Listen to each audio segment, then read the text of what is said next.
So today we have a special guest with us, Corey Quinn. Corey is well known in the cloud computing circles. He writes the Last Week in AWS newsletter. He has a Screaming in the Cloud podcast and awesome Twitter. If you don't know, go check it out at Quinny Pig. We'll also list it in the show notes. But Corey, before we hand it over to you for a better introduction, I wanted to tell you, so Ilya and we worked in AWS together for 5 years, and then I was there for about 12 years overall, right? So you probably know already in Amazon, there's that culture of the empty chair, which is a symbol in every meeting, the customer not being in the room, but every decision you take is supposed to be considering the customer who is not there in the room, hence the empty chair. Yes, and then they moved the empty chair to the CMO's office for 2 years, but that's beside the point. Yeah. But I think for a lot of us, when we were building services and thinking about big customer-facing decisions, that chair was personified by you. And I'm not joking, yeah. I would hope so on some level, because I think that's something that gets missed, is that I'm not coming up with this stuff necessarily out of thin air. I'm also usually not the only person who experiences something and has a certain reaction to it. I just have no filter. That's really all it is. Yeah. And before I forget, we have Ilya, my co-host here. Yeah, we were supposed to record yesterday, but thankfully we didn't have to because he would have been recording from a car. That would not have been nice for anybody. Well, I don't mind if he records from a car, but could he at least slow down on some of those turns? My God, I'm starting to worry. Let's do an actual formal intro of yourself. Let's tell us who you are, what you like doing. Actually, before we go there, I think we have to say that we were looking for words for how to introduce you, because I guess a lot of listeners for this podcast will come from you when you hopefully retweeted this. But our listeners who are native to our podcast, not all of them will be familiar with your work and what you do, or even AWS, because they might be, Oracle customers or, and they may be on threads. So they may have been missing on your persona altogether. But yesterday we asked ChatGPT, do you know who Corey Quinn is? And surprisingly, actually, ChatGPT, well, maybe not surprisingly, ChatGPT knew who you were. And he gave us a very good answer saying that Corey Quinn is a well-known figure in cloud computing community, particularly in AWS, yada, yada, yada. It was very on point, exactly what you do. And then we asked it to introduce Corey in Corey Quinn's snarky voice and tone. And that's what came out of it. Arnav, you want to read it? Sure, yeah. Ladies, gentlemen, and all you lovely misconfigured S3 buckets out there, gather around for a dose of sarcastic wisdom that's more cutting than an I am policy gone wrong. And there's more, but we'll stop there. And I think it's very on point, yeah. It definitely makes an attempt. I don't know that it quite gets there most of the time. Believe me, you're not the first person to try to get it to say things in my voice. It misses some of the nuance. And that's honestly, I think that's probably a fair failure mode. I am Corey Quinn. I am the Chief Cloud Economist at the Duckbill Group. I fix horrifying AWS bills for a living. I write the Last Week in AWS newsletter and accompanying podcast. I host the Screaming in the Cloud podcast that goes along with it. And all this really stems down from history as an engineer who just finally got tired of not saying what I really thought and getting fired for it, and figured, all right, what if I lean into this and embrace all the things that everyone who's known me for longer than 30 seconds has said would be my ultimate downfall, my personality. And 7 years in, I consistently surprise myself by failing to get it too wrong. But there's always tomorrow. Yeah. But I think your personality is actually, and the authentic personality that, like you said, comes out on Twitter, on these blog posts and everywhere, that's actually part of the main draw, I feel, on the contrary of not losing your job. Partially that. It's also because my largest customer is a single-digit percentage of revenue. I don't have any external investors, and I'm not an AWS partner. So really, no one can fire me. It's kind of great. Right. Yeah, maybe let's start with a bit of background. What do you do, Corey? Yeah, what's a Chief Cloud Economist? Sure. I talk to large companies that have expensive AWS billing problems, either that the bill is too large or that the bill is inscrutable or that it's hard to predict. And I believe firmly that cost and architecture in the cloud are one and the same. So there are engineering optimizations that get made and for minimal amounts of work can cause significant levels of cost savings. There's also ways to do allocation between different internal initiatives and figure out what projections are going to look like. And this becomes key, not just for your own internal budget purposes, but also for negotiating with AWS on those long-term contracts. That negotiation takes up about half of my consulting day. It's kind of fun. So is the economist, I guess, a bit of a misnomer because you actually do a lot of technical investigation that results in cost savings, right? When I started doing this, no one else was really in the space in the same way. So I combined two words that are often misunderstood. Cloud, meaning a bunch of other people's computers, and economist, meaning someone who claims to know a lot about money, but also dresses like a flood victim. So you smash the two of them together and suddenly no one knows what the hell I do or how to categorize me. And that was convenient for a time. When people didn't know what to call you, it became much more difficult to bucket you and thus dismiss you in some ways. And early on, that was important. Now you've established Cloud Economist as your own thing, because for me, at least, a Cloud Economist is almost synonymous with Corey Quinn, because I don't know any other Cloud Economists. So well done. I have found multiple companies hiring for the role with that title. There's now an AWS Cloud Economics division, which is kind of fun. I also met someone who apparently had a PhD in very similar aspect from 2012. And he's like, there's another one. I thought I was the only one. And if I'd bluffed just a little bit more, I probably could have wound up with a book deal out of it. But, here we are. So take us back a little bit. Like you said, you started as an engineer. How did you land up in that space? What were you doing? This is, I'm assuming, before there was a cloud. Oh, yeah. I started off as a grumpy Unix systems administrator. And the job never really changed. People argue with that. Like, no, I'm a DevOps engineer, or I'm an SRE, or I'm a platform engineer. It's all the same job. The tools change, the methodologies change, but the responsibility doesn't. It's keep the things that plug into the wall, whether it's your wall or someone else's, running, keep the site up, and ideally be able to predict the future and not get it wrong. If you get everything right, no one knows you're there. If you get it wrong, everyone blames you. It's really the definition of a no-win job. That's infrastructure. And one thing led to another. I focused in different areas at different times in my career and finally wound up dealing with cloud. In my last job, I had yet again to deal with a surprise AWS bill inflicted on me by other departments, and I wished there was someone I could pay to make that expensive problem go away. Couldn't find it. So when I decided to hang out my own shingle and figure out what I was doing, this seemed like a decent business problem to take a whack at. Oh, that's very interesting. So were you employed by somebody in that job? Oh, yes. My last job was at BlackRock. My personality did not fit in as well as you might think in a large regulated finance company. It's like, well, why did you choose to work here in the first place? Like, you bought the startup I worked for. I was not consulted on this. Is it BlackRock a Ray Dalio's company? Is that the company? They are a giant finance company with a bunch of different divisions. So the answer to everything is it depends. One of the challenges I've always had with very large enterprises has been the lines of communication internally are challenging at the best of times. I'm not entirely kidding when I say that half my job these days is introducing Amazonians to one another. Yes. People are hard. They are always the hardest part of anything. Computers are at least deterministic, ideally. Unless AI. Yeah, we often talk about this ourselves now that we are outside that world. We can see all those, like, where those shim lines are fractured. When, like, let's say we're using something, I forget what it was, Ilya, like something from Google the other day. And the sign-up form was like completely unlike any other Google sign-up form that I've ever seen. It was a Google Play Store form that could not recognize a phone without dashes. Yes. If I put the phone numbers with the dashes, it's like, no. And I'm like, this is Google? It was very strange. But it was immediately clear that these are like two completely different divisions. They don't know about each other and all that. Yeah. And this is normal in a big company. Oh, yeah. The forms drive me nuts on all these sites. One of the things that drives me nuts is AWS is on stage all the time talking about the value of data and personalization and understanding and knowing your customer. But I have to fill out the same giant pile of mandatory fields every time I want to attend an event or a webinar. And I've experimented with this. It does not matter at all what I fill out in those forms. I do not get any different outreach or treatment. Once I said I was a Swedish VC. I have gotten no startup pitches in Swedish. I don't know what to make of any of this. The problem that I have is not just the annoyance having to fill out the form, but it just feels disrespectful of, if you're going to ask me a question, do me the service of listening to the answer, at least acting like it. But no, here we are. Marketing's hard.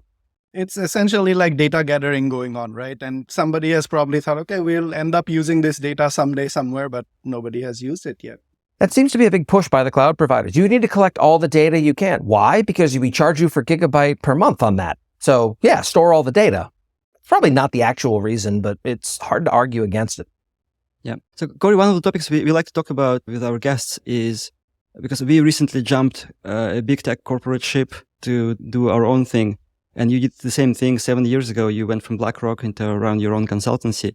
How did that shift happen? And yeah, we'd be curious to understand like how the transition went. Oh, I got fired because of my personality. And at that point, I couldn't stomach the idea of doing the same thing yet again for different companies. Because let's face it, when you run the systems, it doesn't matter nearly as much as you might think what the company actually does. Are you selling boxes? Are you streaming bits? That's basically as far as it goes. What are the tolerances and constraints around things?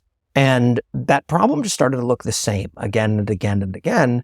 What made me a good consultant was the same thing that made me an amazingly great employee for the first 3 months. While I come in and everything's on fire, it's great. I know how to fix this. And sure enough, I would get to a point of a lot of these problems being fixed.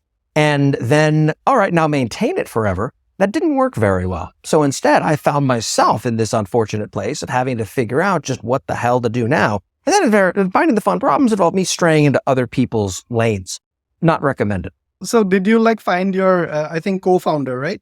Business partner. Yes. Oh, yes. We've been friends for 15 years at this point. I think that people take the idea of business partners far too lightly. You see this with lightning dating for founders and whatnot. Realize it's like a marriage in a lot of different ways. You are forming a legal entity together. You are able to financially just ruin the other person. And you don't want them to be too much like you, or you basically have two people doing the same thing.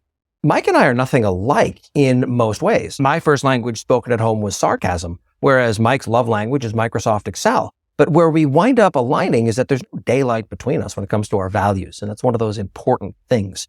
Because if one of you believes in treating customers well, the other one believes in taking every penny you can get from customers this quarter, because who knows, tomorrow may never come, you're going to have an awful lot of friction. It's important to be aligned on a lot of those baseline things before there's money on the table. So what was Mike doing at that time? How did you convince to jump on and start this thing? He had just written a book on practical monitoring was the title for O'Reilly.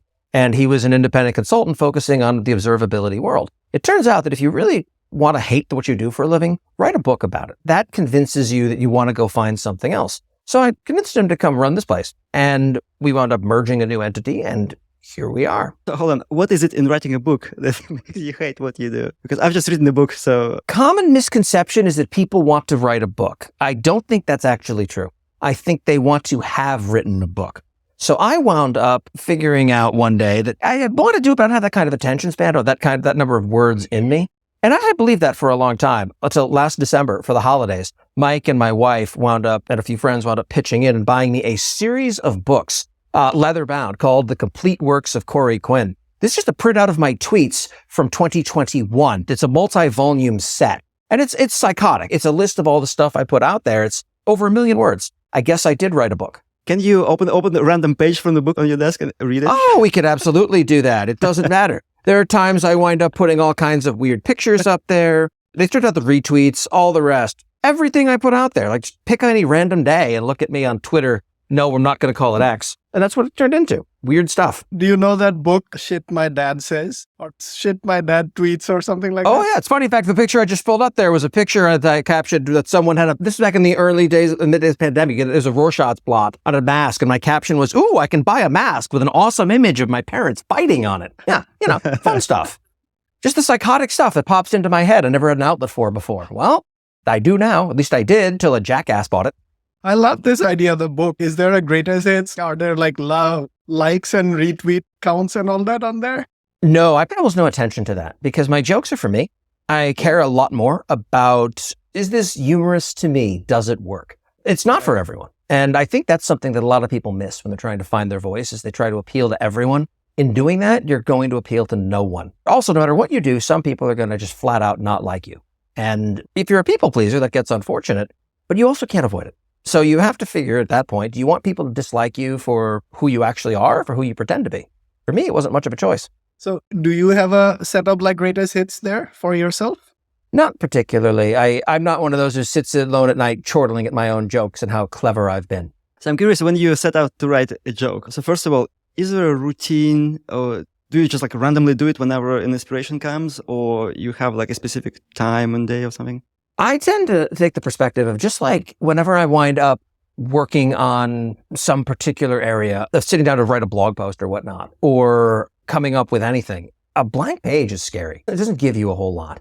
Most of my best humor comes from riffing off of other people. My humor, I think, took a bit of a dive during the pandemic just because I wasn't in social settings with people for a while where things come up. And like you say something and someone misunderstands, like, sorry, I thought you said that Route 53 was a database. It's like, that's good. It is now. It's the weird one-off conversations that hit and you just jot the idea down and investigate it later. That might have been actually one of the first few things where I knew your name before because I was already working at AWS, but the Route 53, like use it as a database post, that got me hooked into the whole, like the podcast and all the newsletter and all that. That was awesome.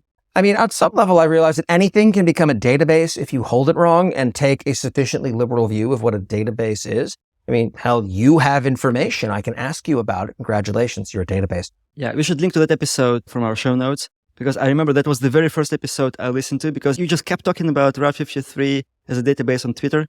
I'm like, what is he talking about? Yeah, because you were not explaining what it was. You were just using it as a side thing, right? This was a common problem, by the way, early on, because when I started independent consulting 7 years ago, I had something like 1,500 Twitter followers. And it had taken me 7 years to get there. These were mostly people who'd seen me talk at conferences and who I knew. They had the pre-existing context where I could say something and have the implicit assumption that everyone reading this already knew who I was, my shtick, and the rest. And at some point, you grow beyond your own sphere when your audience gets big enough and no one has the context. People look at it now and think, this guy's a fool if he thinks that's going to work as a database. Well, no kidding. I found that out when I had to break character when I saw a Reddit post once upon a time with someone saying, yeah, I get he's kidding, but this actually doesn't sound like a terrible idea. It's like, hi, let me explain to you exactly why it is, because we did this in 2009 in production to figure out which rack servers lived on and which server a VM lived on. There are better tools for this job. What is the problem you're attempting to solve for? Yeah, I guess basically what happens here, right, is that your early followers who have been with you for years, they know all the context and they know what's joke, what's not, and they also kind of get the jokes, I guess, at a deeper level. But then some of the newer people, they actually might come to you almost like a TikTok consumer, right? You just like saw a tweet, laughed at it, swiped, go next. Do you think this changed what kind of engagement you have? I don't want to use the term engagement in that kind of TikTok, Instagram way, but more like, just to give you an example, podcast usually gives a lot deeper engagement with people because they would write you like a very long email. They get very intimately connected with you, whereas tweets might be more kind of ephemeral. I'm curious if you see different level of that kind of connectedness with your early fans versus people who came after that first 1,500. I've had my DMs open for almost the entire time. And because if people are actually curious about something, I am thrilled to wind up entertaining anything. It still surprises me. When even talking to Amazonians from time to time, like, I really didn't like that thing you wrote, but I didn't want to say it because I didn't want you to drag me in public. It's like, you've got how many years of history now to look back on and never see me doing that unless you're Larry Ellison. What exactly? Like, yeah, that's it. Some random software engineer for some service at AWS. Yep, that's what I'm going to cash all this in for, just to make you look like an idiot. Yeah, that's going to go well. No, the biggest problem I run into with most of the stuff I put out is silence. I don't get a whole lot of feedback on certain things. If you hit reply to my email newsletter that goes to something like 32,000 people now, it goes straight to my inbox because less than a dozen people do it on any given week. That's easy to work with. The podcast, for the first 6 months that I ran that thing, I was half convinced I'd forgotten to turn on the microphone or something. Then I went to a conference and a lot of people talked about it. And it was, okay, that's interesting. My theory is that anyone can send an email, so at least it's easier to hit reply. And I send emails too. I'll give them a piece of my mind. But writing to someone about a podcast feels different. It feels like you're calling into a radio show. And who does that? Well, lunatics. And most people who aren't on Twitter don't self-identify as lunatics, so it wasn't the way to go. Why do you think they're lunatics? Have you listened to AM radio shows? My God, the people who call in sound deranged. Like, I don't want to sound like that. I'm not going to call in. I'm just going to roll my eyes and keep on driving down the road. What I think we've seen with our show, but also with some of our previous guests, is people who actually do write an email for a podcast host. It's almost like a letter. So it's almost like you read a book, especially if you listen to multiple episodes, and then you finally decide, well, I have something to say to this author and I'm going to write a letter. And it ends up being like 2 pages long email full of praise or like some questions and all of that. And it feels super weird, like you're taking a risk to do that as well. Yes. And because no one does it. And there's also the question before I started this stuff, I used to do that myself from time to time. And the vast majority of the time, I got no answer to it. And it was Well, okay, at least I got it off my chest. I said what I needed to say. Always polite. I've never felt the need to reach out to someone and tell them I hate what they're doing. That's just, what am I possibly going to achieve by doing that? I'm just going to be a jerk and make someone's day a little bit worse. But I find that it's an effort investment. And do you wind up getting a response? Oh God, do I sound like a lunatic, some sort of parasocial creeper or something if I wind up sending this? And the answer for most people is absolutely not. One thing, if you want to frame it in terms of engagement, that I have noticed as well is the way that I engage with large brands, with the internet, et cetera, is not something I would recommend, because I got wrong a lot when I was starting out down this path. The failure mode of clever is asshole, as John Scalzi is famous for saying. And if you get it wrong in this direction, you're just being mean. I've had a number of times where I had to jump in to DM someone like, hey, heads up. I just want you to be aware of how this might be coming across, and you probably don't see it because I didn't the first time I made a joke very similar. Let me learn from my experience so you don't have to make these mistakes on your own. And people usually respond to that pretty well. If you call them out in public, they feel the need to double down and get defensive, which is never the right. No, we had a few questions like this later on, but let's just get started here. Did any company or any HR or somebody get back to you saying take this down or edit it or something like that? If so, how did you handle that? No, I don't work for them. If anything, the HR only is focused internally on employees. You'll have people who mean well, who will reach out and say, I don't know if that landed the way you think it will. But I've never gotten a letter from someone's legal department threatening me for anything that I've said. I have a pretty good sense of where the line is in that respect. And it stops well before we get into the defamation territory. So instead, it's much more about people reaching out as individuals. I did have, for example, Forrester DM me once when I was talking about some stuff that they put in one of their reports that someone had posted. And they said, well, posting screenshots of this is a violation of the agreement that we have for publishing these. It's great. One of your customers with whom you have an agreement published this. And I certainly didn't agree to anything you say. It's on the internet. Screenshots are generally fair view for this. So have a nice day. And they didn't bug me again. Did you ever have to consult legal when you were about to post something? How do you know where that line is? Because legal is very complicated. I've noticed that. So I have been, for the last 15 years, I have, my wife, as I've known her, she's been an attorney the entire time. She used to be a litigator. She's now in corporate litigation as well as a lot of contract work. She's one of those high-powered lawyers, much of one of those schools that people aspire to go to. Obama was one of her law professors. I'm just some schlub with an 8th grade education, but she's actually impressive. So you pick up a lot of this stuff osmotically. You have a lot of conversations over dinner about a lot of germane topics, assuming you're both interested in that sort of thing. And it helps identify at least a framework to think about these things. For actual questions I've got on these things, we do have attorneys that we wind up paying for this sort of thing, but I almost never need them at this stage, because if it's close enough to the edge that I need to get a legal opinion, don't go with it. The joke is almost certainly not worth it. Find a better one. Right. Let's go back a little bit. You were talking about how before we got here, how you knew Mike already and he jumped on, you decided to. I'm really curious about the name Duckbill. What's that from? The duck-billed platypus is the mascot, Billy the Platypus, for the newsletter and the rest. And I came up with that before I came up with the name for the company, because it amused me. I wanted a cartoon animal I could have fun with and not get yelled at for. And the platypus is an inherently ridiculous animal, so why not? And it's as good as any other when it comes to these things. And then when Mike and I decided the future might be us joining the company, it's well, what do we call it? We're that kitchen. He just looks up as the Duckbill Group. Sold. Works for me. Awesome. And where are you at today? How many employees do you have? What do various people do? Number 7 just signed an agreement. More to come on that in the near future. We've been as large as 12 or 13, but we're in that fun place where we're completely bootstrapped, which means we have this ancient old-timey business model where we make more money than we spend every month. And that means that we have to be able to grow organically. And if you build out a services team in the wrong ways, you start having serious concerns. It comes down to utilization. We never bill our clients by the hour, for example, but there's a certain cycle of time where every month certain things have to be paid, payroll and our AWS bill and whatnot. And at some point, you need to be able to project these things. And people sitting around idle for too long becomes a problem for the business. But that also means if you don't have the capacity, you can't take work that suddenly comes thundering in. It's a constant balancing act. I think this is part of the reason that people love SaaS so much. Scale is trivial and easy to solve for, right until it's very much not. But at least there are clear-cut solutions. I would like to ask you the question that you asked Andreas Wittig on your podcast. Did you ever consider going into product space, maybe like automating what you do and making a product out of it, or venturing into the product area that scales non-linearly compared to services business?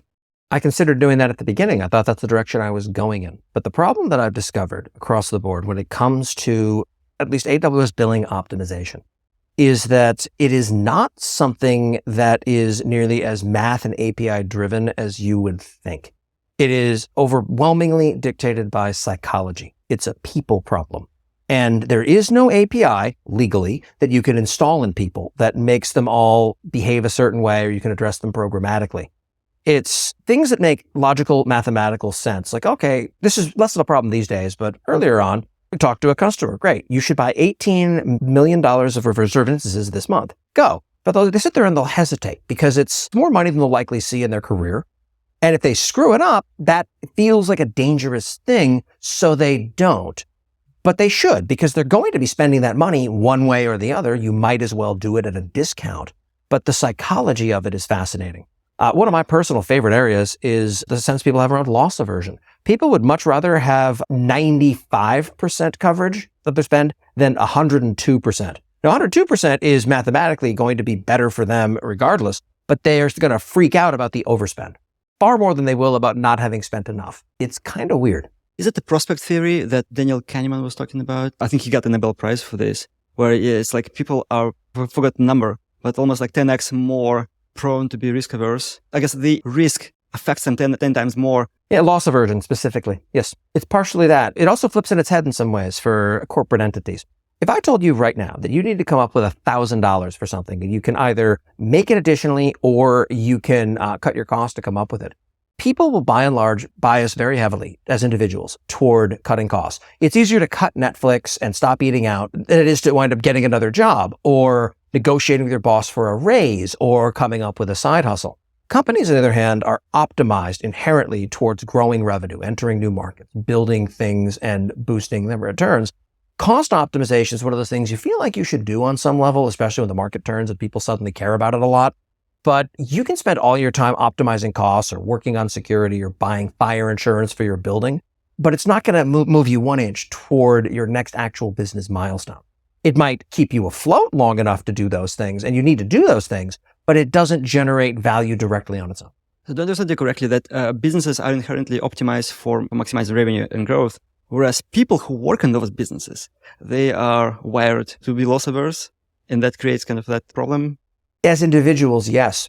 For example, there are two reactions, and it's differentiated entirely between is this corporate money or is this personal money? $50 for a hamburger. Go screw yourself.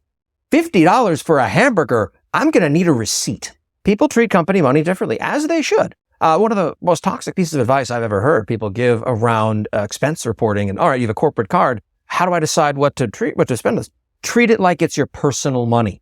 You understand not everyone comes from the same background, right? There were people on food stamps and there were people with trust funds that you're telling this to, and they're going to have very different approaches to how this stuff works. In my case, it is my money. It's the question of what pocket it comes out of. But you wind up building mental frameworks to think about these things and reason about them. So you said that you are fully bootstrapped, and we admire that. We are fully bootstrapped. All of our previous guests were fully bootstrapped. Well, we are more like socked up right now. We're not bootstrapped yet, but we're hoping to be bootstrapped, yes. Yeah. Have you ever had in your 7 years of running Duckbill, being with Duckbill, cases where you were like, we're not going to make it, but then you still kind of somehow made it? The hardest part of running a company, bar none, is managing your own psychology. A lot of people say they want their executives to be very transparent about everything that's going on. They'd be terrified by the end of week one in an awful lot of shops if that happened. When I was independent, just by myself, didn't have other mouths to feed, it was in the morning, I'd be flipping through benefit services available just in case. And then something would happen. And that afternoon, I'd be flipping through a page on the yacht dealerships just in case. And it's the constant peaks and lows. One of the things I learned is you can't treat every situation like life or death because you're going to die lots of times if you do. Very few things are as critical long-term as they feel like they are in the moment. There's an immediacy tied to it. And companies are disturbingly resilient in some ways. Like, if I quit, this company is screwed is never true in almost any case. The only one I'm actually honest of an open question about right now is like, since so much of our media side of the business is tied up in me, if I quit the company that I own, the company's going to have some problems on that. But that's also always been a bit of a way that I would select roles. I don't like big companies because I use Google as an example. If I went in maliciously as an SRE there, I don't think I could take down google.com for 1 full hour. So if I can't do that maliciously and intentionally, how much upside, good, am I going to be able to do in a place like that? Whereas at a small business, like, oh, if I screw this up enough, we don't have a company anymore. Right. That's the level of impact I want to have. Not that I'm setting out to screw up, but I want to be able to materially change the fortunes of places I work if I do it right, which meant that long-term infrastructure was probably not for me. I think it's a very good framework because like big company protects you from downside, but you also don't get any of the upside pretty much unless you're an exec. Even then, the world of difference between how much founders make in exits and employee number one, it's a universe apart. Take a look at founders versus look at the compensation publicly stated clearly between Andy Jassy, who's making hundreds of millions of dollars spread over a 10-year span, and Jeff Bezos, who was at the time the wealthiest man alive. And it's orders of magnitude difference. So talking about that, you said you focus a lot on the media side. What are the other people there who's doing, Not many people ask that question. I think there's an implicit assumption that despite all the faces on our Teams page and whatnot, everyone else's job is to sit there and clap as I do all of the work. That is not true. We also make extensive use of external contractors. And I want to be clear when I say that, that is not, we just find people and then miscategorize the shit out of them because we don't like laws. No, I'm talking companies that do things. For example, HumblePod does all of our podcast production work, start to finish. They do a lot of the producing work on the video work that I get involved in from time to time. And as a result, I can finish a recording and then not think about it again because they take everything there and move on with it. So for me, at least, the goal has been on media to anything that doesn't need to be me personally doing a thing probably shouldn't have me doing it. I should not be updating copy on the website. I need to write the newsletter, but I shouldn't be the one putting in the email system and scheduling the send for 7:30 Pacific on Monday. There are a bunch of different things that I've learned to let go of as a result. Yeah. So actually, I want to dig a bit into how you produce your podcast. So when you first started, did you do everything yourself or did you hire someone right away? Never. I started off hiring someone right away because I knew going in that I have no background in audio editing. And if I was going to learn this for a period of time, I was not going to be as good as someone who actually loved to do this. Same with graphic design. I never designed our own logo either for any of the previous iterations of logos I had for the stuff I was doing. It's stuff that you can outsource relatively inexpensively and then get back to doing the thing that makes you special. Your audio engineering is never going to be it as someone who's producing the content. So in the very beginning, once you decided we're going to start this thing, right? How did you get the first customers and what were you doing? Did the podcast already start? How were you paying for all these things? No, it started off with, I had a bit of seed money from severance from being let go. Great, I don't have to work for 4 months. What do I want to do instead? And the first 18 months in business, your customers all come from your network, word of mouth. People screw that up at their peril, where they have this idea that I have this amazing thing. I'm just going to go post on Hacker News and people come flooding into my website and convert, or I'll buy a bunch of Google ads and then people will come torrenting in. That's incremental stuff. You need to make sure that this is something that resonates with people who already are predisposed to like you. You'll do business with friends first and foremost. And in time, we still find one of our primary generators of business is both recurring customers, some of whom have transferred to other companies, or word of mouth, people who have said, yeah, I was wondering how to fix this and everyone tells me to talk to you. It works out well. So it's hard for me to draw a direct line between the newsletter that's out there and people coming in who care about AWS billing, but people have heard of me as a result. There aren't a lot of large personalities in the cloud space, let alone the cloud billing space. And people don't talk publicly about problems they have with AWS bills, unless they want to get fired if they're at a significant portion of billing. We've negotiated over $4 billion of AWS contracts so far and growing all the time. That's something that people with that scale of problem aren't public about it. So I need to be loud enough that I pop to the top of the mental SEO stack for that very specific, very expensive problem. What's the average percentage, if you track that, of the money that you spend or you have to save for your customers? It depends because it also assumes a few things that aren't necessarily true. In many cases, companies aren't looking to actually save money by these optimization projects. They're looking to understand what is going on in their environment. They're looking for ways to think about it. And there's a reason I talk about optimization, not cost cutting. There have been times I've advised companies to spend more Okay, you say that S3 bucket is the one true source of all the company's data, but it's not being backed up anywhere. It doesn't have multi-factor delete turned on. And you say if it's gone, then there isn't a company anymore. Spend more. And this is also why I only ever do it on a fixed fee basis. Otherwise, it's backups. What are you, some kind of coward? Delete those. And I add that up to the tally of what I'm saving them. I want to give the advice that I would want someone to give me or what I would do in their situation. That's really all it is. So as part of your problem solving, you also do all sorts of configuration auditing of their AWS, it sounds like. In some ways, yes. Usually with an eye toward cost. I've got the hell out of the security space just because it seems that tends to derail things, though I still periodically discover problems in the security realm as a part of the bill analysis.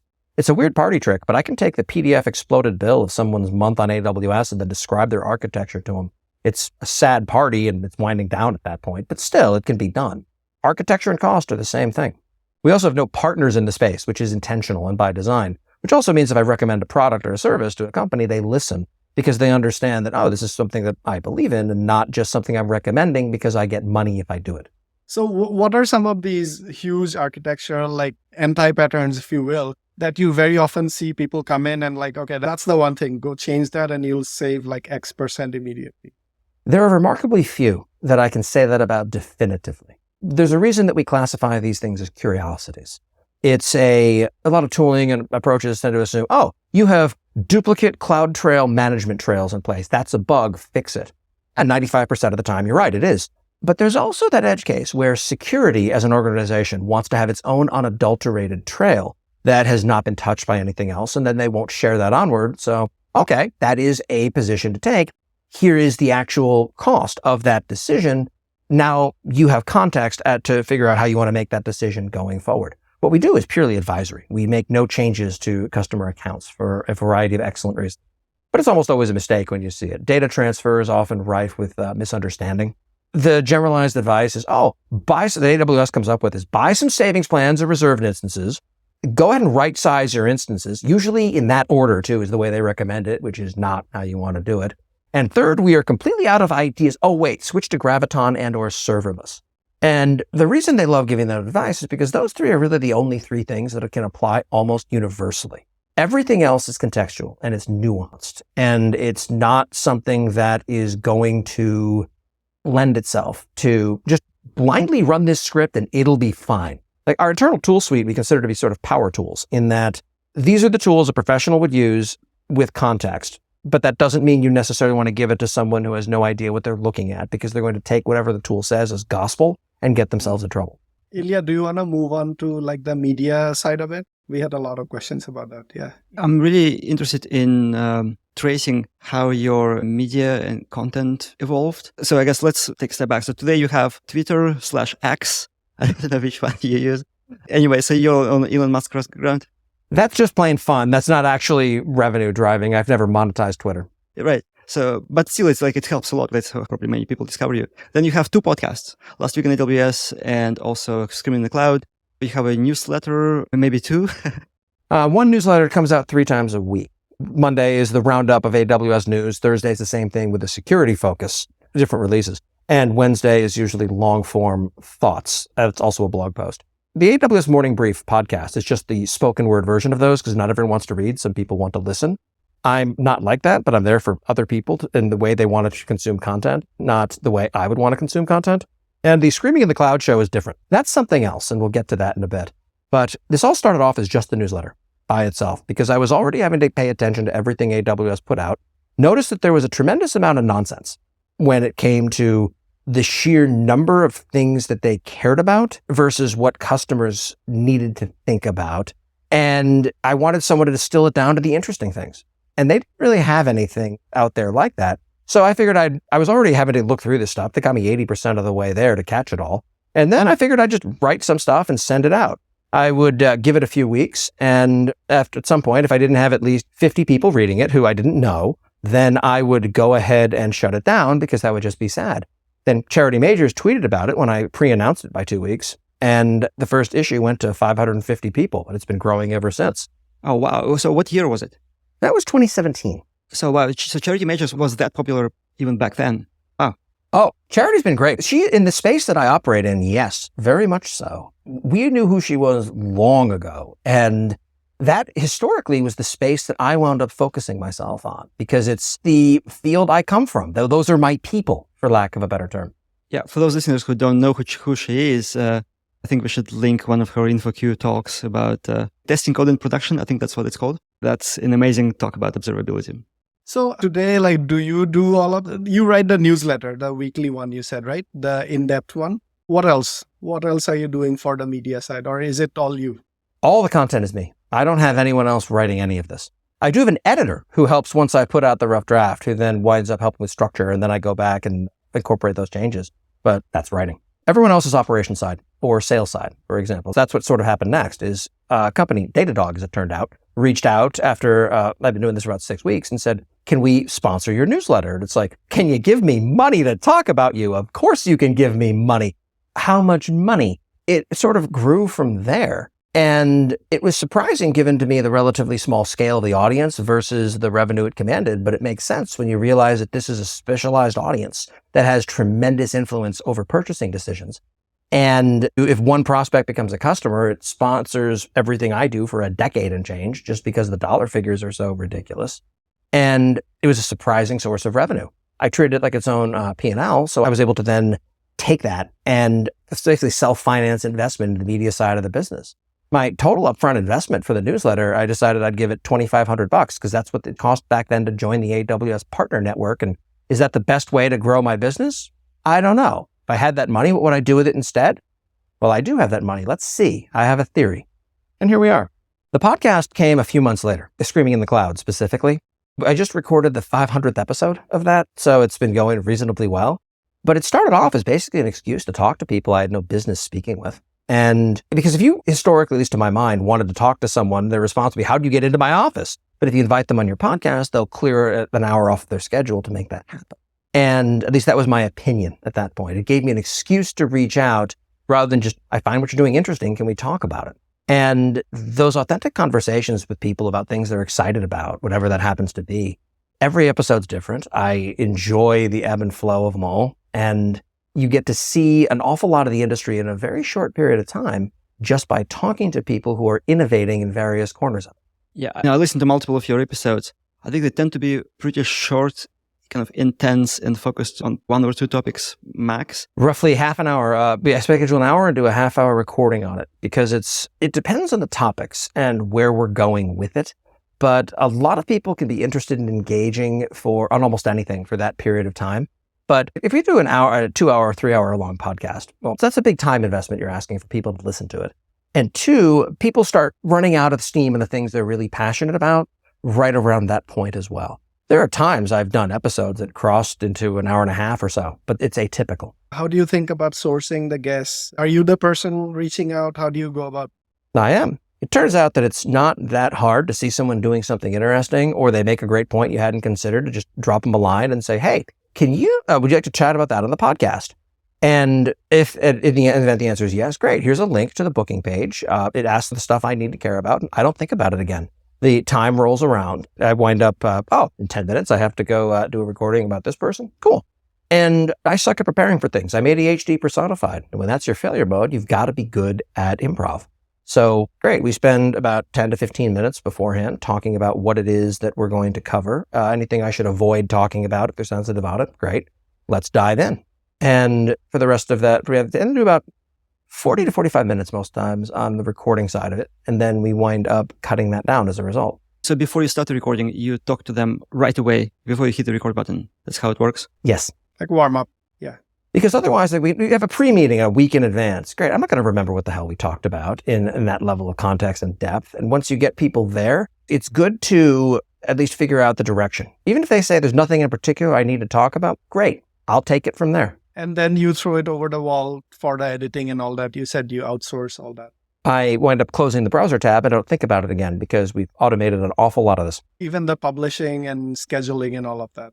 Well, some of it's people, some of it is automated systems behind the scenes. The line is sort of blurry, and these days I'm not sure where it starts and stops because I'm not building those systems anymore. I did originally. Because one of my failure modes before that was I would do a recording, And then it would just sit there for months before I remembered to copy it over so the editing folks can get to work on it. What tools do you use to record? A microphone and a keyboard, generally speaking. There's not a lot of magic that goes into it. I'll use remotely.fm as the browser platform that I've been using now. I was using Zencaster for a bit, but they got kind of weird and I had some audio artifacting issues. And there's nothing perfect, but they all tend to use largely the same APIs. Most of them are as good as any other. I'm not a big fan of doing it over Zoom. The compression gets weird, but it works out. Yeah. Just when you said that, you can forget to copy things, I just wanted to insert a plug for the Squadcast that we're using right now for recording. We're not sponsored by them, but we had their founders on the show. It was episode 8. Really nice guys, bootstrapped company. So there, you can actually add people to your organization. And then once you record, they can just go and download the files themselves. So which makes things easier if you outsource. And you don't have to pay for extra users. They don't have much of an RBAC story going on over at Remotely. We evaluated Squadcast back when we periodically review all of our vendors and as our needs change, because we're still using this thing because it solves a problem that we had 4 years ago and we haven't thought about since is a bad reason to keep doing something. And we wound up passing on Squadcast, but I don't for the life of me recall exactly why. Some of it has to do with the reason we pick these things is mostly not me. I'm not an audiophile. I do not have the ear for that sort of thing. So when someone says, oh, the audio quality is terrible, can't you tell? No, I can't. I also believe people over-index on tools where they want to make sure that their production value is stratospheric. It's secondary and takes a backseat because it has to content. People will suffer through an awful lot of crappy production value if the content is compelling. And if it's not, it doesn't matter if your production value is Oscar winning. No one is going to care. And I think you said that right. There is a minimum bar. It's easy to get over that minimum bar for the quality, the audio quality of it. Beyond that, yeah, you could make it like a movie, but most people wouldn't care or know the difference between those two. Depends on what I'm doing too. If I want to have a chat with someone at a sidebar in a reInvent, for example, I want to have something portable on my person that I can flip up and say, go, and we start recording. And on some level, if you have certain production quality requirements, well, now you have to convince it to go back to a studio and schedule time for that. And a lot of opportunities get lost as a direct result. So tell us how all of this, the newsletter and all that, you said you have a separate P&L line for that. How does it feed into the business? How do you tell that attribution? Effectively, it's one of those rarities in the world, a marketing department that turns a profit. Right. But how do you attribute, is there a customer acquisition or something like that sort of thing that you can attribute to a podcast episode or a newsletter? No. Not directly. It's almost impossible to pull that off because people don't reach out to us because they heard an ad for us somewhere. It's something that has to sit with them for a while. There needs to be a recurring, acknowledged painful problem that's also a very fixed point in time. Today, you might not care. Tomorrow, you will. And in 3 days, you won't care again. People put in the word you hear about us. The overwhelming answer is the nonsense that I do. Very often, we're I don't know. I've just always sort of known that Corey was there. That's kind of the point. I also don't trust podcast download statistics for crap, but I do know that for no other reason than I've had some guests who absolutely have huge platforms of their own, and the numbers don't really move, even when they promote it themselves, versus what I see as a standard baseline. So, okay, whatever on that front. A lot of these sponsors definitely want to do attribution, and that podcasting in particular, and also to some extent newsletters, are not the way to get there. The only way to get there reliably is to have an in-depth conversation with the person who reached out, and that's hard to do. There are some things that you can never do attributive value to. What is the ROI on having your company's advertisement for 20 minutes on the New York Times, on the Times Square billboard in New York? And the answer is, I don't know, but it's cool, so you should do it anyway. People love to be able to measure these things, figure out what's working and what's not. But an old saw in marketing is half of your marketing budget is wasted. You'll go broke trying to figure out which half. Right. And I think you made a very important point on one of your episodes that your advertisers, so big companies who provide enterprise services, so the customer lifetime value there is huge, and their clients are mostly companies. So the person who heard your podcast, their ad on your podcast and made the decision might not actually be the person who is buying. Right. It comes into meetings. It gets discussed internally, and then someone decides to reach out for a trial. I had one sponsor that decided after a couple months that they weren't going to continue because they weren't seeing value. Okay, cool. 2 months later, they came back and bought everything I'd sell them, and it turned out that they sat down and interviewed their largest customers. I think 2 of the top 5 or 3 of the top 5 where I've heard about them on the podcast. Oh, it works. I'm honestly surprised they were able to figure out that those companies came through the podcast. Most people just don't know where it came. Well, someone in a meeting brought you up. So by the time you launched your podcast, you already had the platform of the newsletter. So your podcast essentially didn't have to be bootstrapped from zero in terms of the audience. Sort of. I mean, just because you get an email newsletter doesn't mean you're automatically going to download a podcast. A lot of that doesn't convey. But it gave me a platform from which to talk about the launch of it. So on the actual, like the billing side of your business, right? Is that like a recurring model, or do I come to you when I have a problem and I know that, oh, there's Corey? Fixed point in time, depending on what it is you're looking to do, which is a little bit challenging. It feels like it's a bit of a treadmill story where you have to run to keep up all the time. But there's something reassuring about recurring models. But the way that we approach it at the moment, we have not yet found a way to serve our customers well that doesn't turn into just rent extraction. And that doesn't sit well with me. We actually had a couple of episodes ago on subscription pandemic. That's what we called it. So it's a global phenomenon that everybody wants to charge you a subscription. On personal level, enterprise, I guess retainers for companies also come to that space. So I'm curious, what do you think about usage-based pricing versus subscription pricing for cloud services? People like to do consumption or usage-based pricing because they believe that it is transparent and that it's fair and that it's predictable. And in truth, it is none of those three things. It is not at all clear. If I'm going to charge you for every second that something runs that works out to this monthly fee and what you need is going to scale up and down, you run your application for a month and then figure out what it costs. It's an after effect thing. The fact that it's transparent doesn't mean it's easy to predict, and predict is the hard part on this. And as far as it being fair, I don't know what's fair. I don't think that necessarily means much in a business context. I do know that most of my customers would pay 10 to 20% more than they're paying now for AWS in a heartbeat if there was some magic way to be able to predict to the penny what it was going to cost them for the next 3 years. It's basically to flatten the spikes. Mm-hmm. Make it predictable. Even spikes are fine, even seasonal, but they want to be able to predict and then reason around it. And as a result, then inform the rest of their business decision-making process. So for your own business, because it's not like a recurring revenue kind of story, right? In the beginning, when did you decide that, okay, we're ready to like hire one more person we need for this role? And because it's not a recurring revenue, it's a bit harder to kind of reason about that. It became a bit easier at start because at the start, we hired someone to do sales for media. And it made sense because I didn't want to spend all my time wooing sponsors. And that wound up justifying itself super easily. The next problem was, okay, now that that's done, what do we figure out with? What do we figure out as far as having other people come in and service these things? And if so, what does that mean for our ability to focus on the business as well? There's no easy answers in any of this. It comes down to what makes sense, what doesn't make sense. Hiring is always harder than people give it credit for being. Managing people is incredibly challenging. I no longer manage people for that exact reason. I let my business partner handle that. In fact, the only person I can actually fire at this company is my business partner, who's also the CEO. So it's kind of fun. And so are there like other technical people in the company of the 7 that you said? Oh, yes. And what are they doing? Consulting delivery has always been fun. I'd also say everyone on some level is technical. Just it's hard to wind up viewing technical through a narrow lens of, they write code.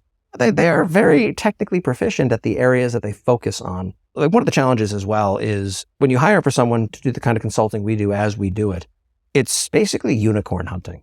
You need someone with the background of a senior SRE because there's no way to teach scale for someone who doesn't have that.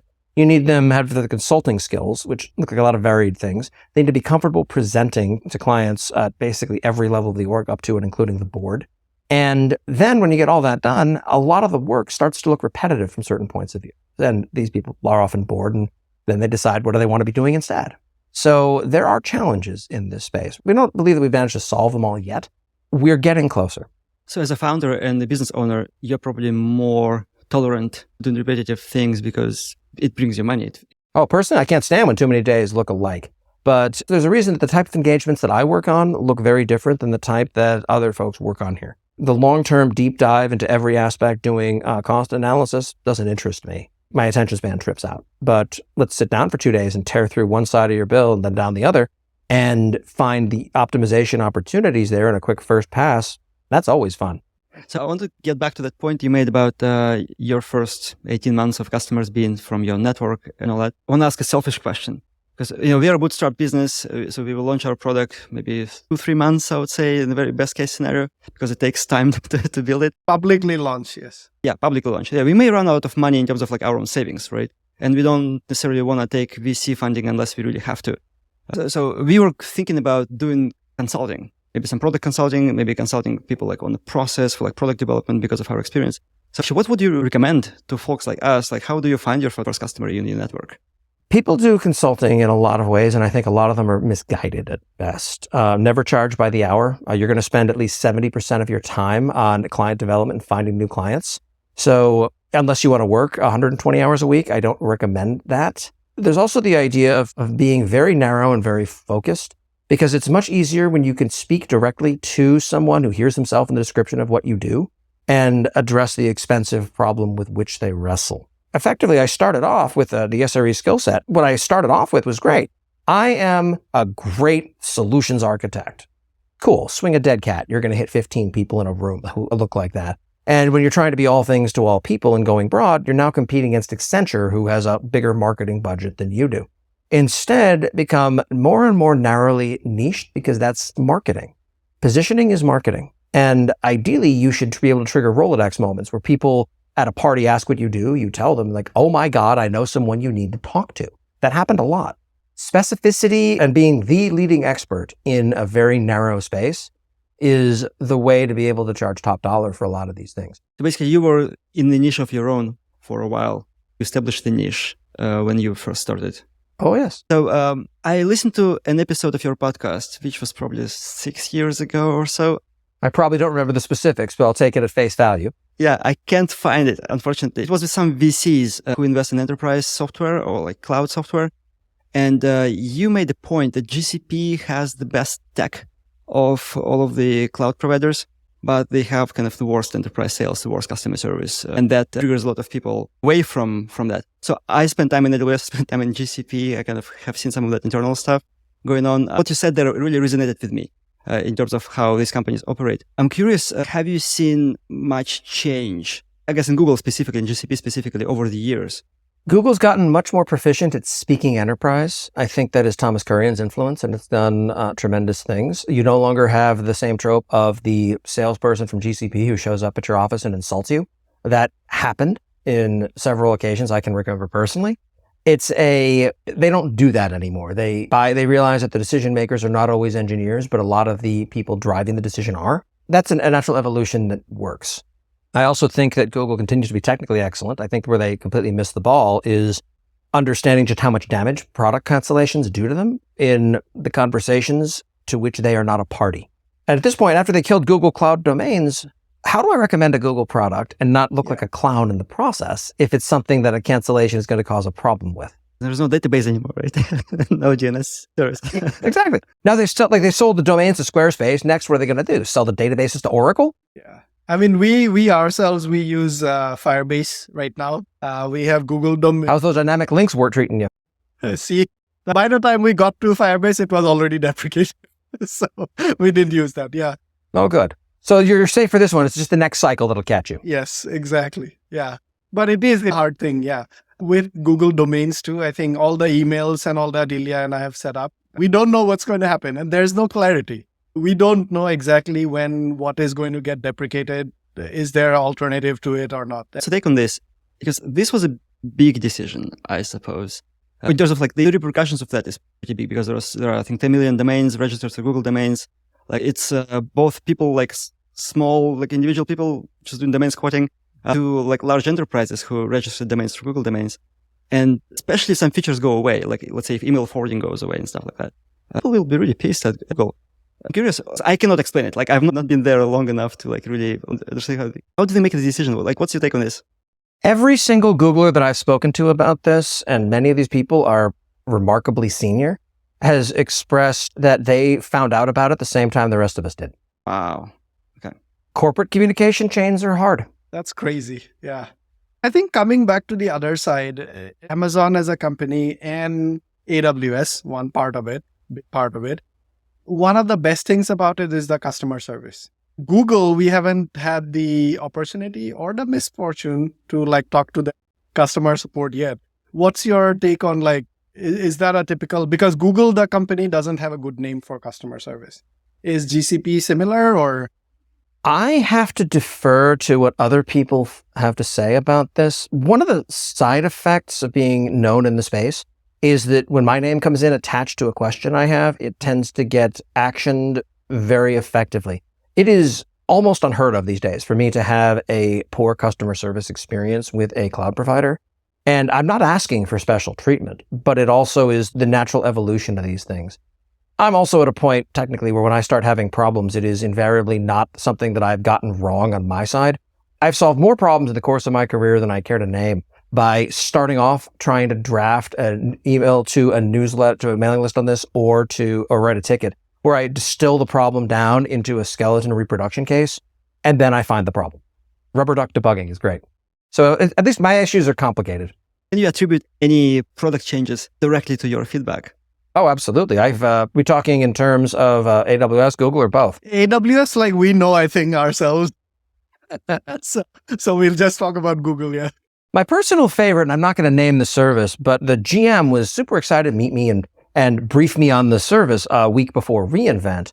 And they asked if I'd heard of it yet. And I said, well, I did write the original PR FAQ. And their response was, no, you didn't. Ding, it's in your inbox. And let's see how far it's fallen from my original vision 4 years ago.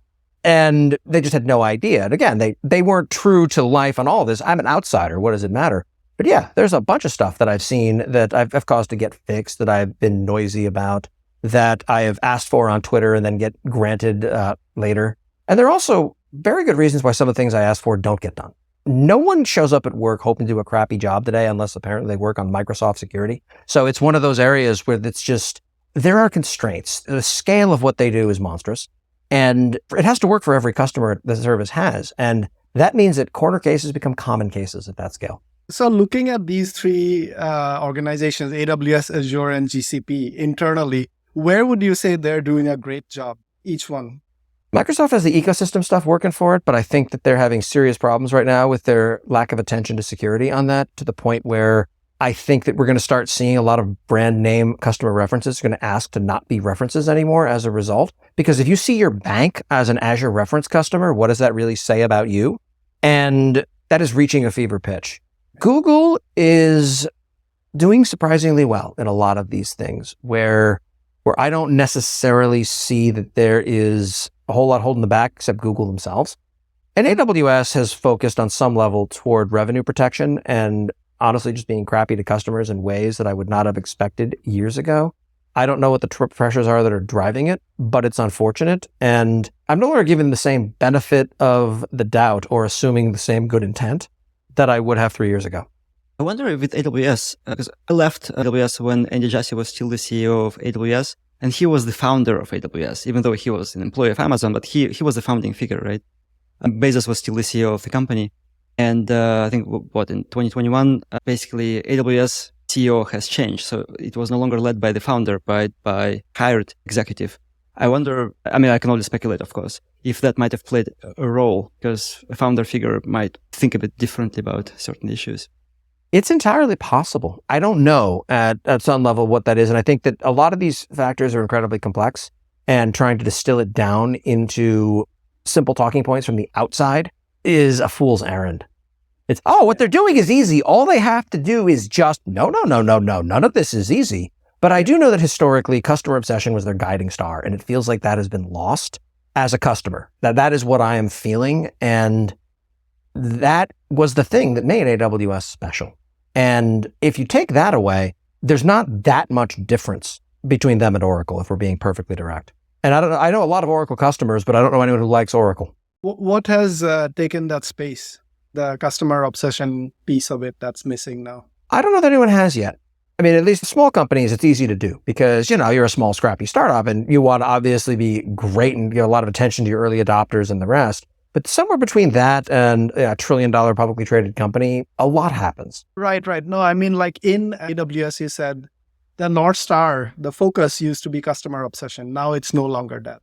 So what is it that's taking that space inside AWS? Well, lately it seems like it's generative AI because the market's excited about it. So we need to spill that all over everything we've got. And we're an AI company. We're totally not behind. It's like, methink the lady doth protest too much because you're awfully insecure sounding about that. And you haven't shipped anything really significant in that space. And you're rebranding a bunch of stuff that's been around for a while as generative AI. And I don't want the underlying platform behind all of my infrastructure to be hype chasing. Yeah, makes a lot of sense. They don't need to do everything. And I think that they've lost that. So with that, we actually have a question. What's your opinion on producing content with ChatGPT, which a lot of people seem to be experts in these days, at least if you trust your LinkedIn feed? Oh, I've been doing it for a while now. Part of what I'll do is I'll tell it to write a blog post about a particular topic with talking points I provided in the style of Corey Quinn. And then it'll spit something out. And I usually despise everything that it wrote. So I copy that into a text editor, and then I spend 20 minutes mansplain correcting the robot on these things. And at the end of it, I've got a serviceable first draft, and it's easier than staring at the blank page. And it comes with a structure. It comes with misunderstandings around points in some cases. It wouldn't have occurred to me that someone would believe that to be true. We'd better make sure they don't. And at the end of it, I maybe have like 3 words in a row that were originally in the thing, and I can live with that for one. And 2, I'm perfectly fine with plagiarizing from the thing that's plagiarizing from me. It feels certain poetic justice to it. Okay, but you wouldn't publish whatever it output as is. My God, no. Without review and looking at these things? Hell no. I do have a colleague who has what I affectionately refer to as the asshole in email problem, who will take a message that normally they would have sent and put it through ChatGPT and say, great, turn this into a business email. And that works super well. And I'm sure some of the other side is like, this is a 5-paragraph email. Hey, ChatGPT, tell me what this person wants me to do. Yeah, it's like basically it's an API for human interaction. There's certain niceties and etiquette that a business email has to convey that a Slack message doesn't. So I accidentally did this yesterday where I asked ChatGPT to give me how to make a Mai Tai. There were some friends over, but I had my system prompts and everything set up to always say, you're a software developer, always respond in technical and precise instruction. And what came out was hilarious. I mean, it was awesome, but hilarious. I had that too when I was trying to get it to explain, I forget what the exact concept, to a 6-year-old because she was curious, but being snide and sarcastic as a default tone does not work well with 6-year-olds, in case you weren't aware of that. So let me fix that right down. On Twitter, I've done a bit of content with ChatGPT just in terms of here's its response to the prompts I've given it. Cyberbullying it into ranking the U.S. presidents by absorbency was a good one. It's that's not a respectful way or effective way to rank U.S. presidents. It is if I have a spill and need to select a U.S. president to mop it up with, oh, here you go. All kinds of fun stuff you can ask it. The problem is companies are doing a terrible job of marketing this stuff in fun ways. Here's a transcript of a meeting. Pick out the action items for everyone. Yeah. No. Here's a transcript of a meeting. Find the most unpleasant son of a gun to work with because we're trying to build a layoff list. Cool. So on this funny note, you just have a couple of parting questions. So Corey, do you listen to podcasts or do you read books? Can you recommend something content that you consume? This is a weird confession. I don't listen to podcasts and I don't watch videos. The way that I ingest, that I learn things are twofold. One, I can read astonishingly quickly. So I absorb and retain information through reading very well. But if I want to learn something technical, the best way I found is to build something with it. That is what really sears it into me. So it's weird that I produce podcasts but don't listen to them, but it's absolutely true. There's a reason that all of mine have transcripts so that you can get the written version if that's what you're into. I can absorb things a lot more quickly there. There are a wide variety of different things that you can read that point you in different ways. And there's trash reading you do for fun. There's technical stuff that comes out. And then there's the occasional book that changes the way you think about things. Never Eat Alone was one of them. By, I think it was Ken or Keith Ferrazzi. It talks about the value of how to build connections and network effectively. I mean, some of it's obvious, just go to lunch and people will do you favors. No. Do favors for people. It comes back around again in weird ways. And the way that you do this is you always make it a point to go out and be social with people. Some of the best money I ever invested in my entire life was at various jobs that I had when I would take anyone who wanted to at any time out for coffee and buy coffee and just have a talk about what they were working on.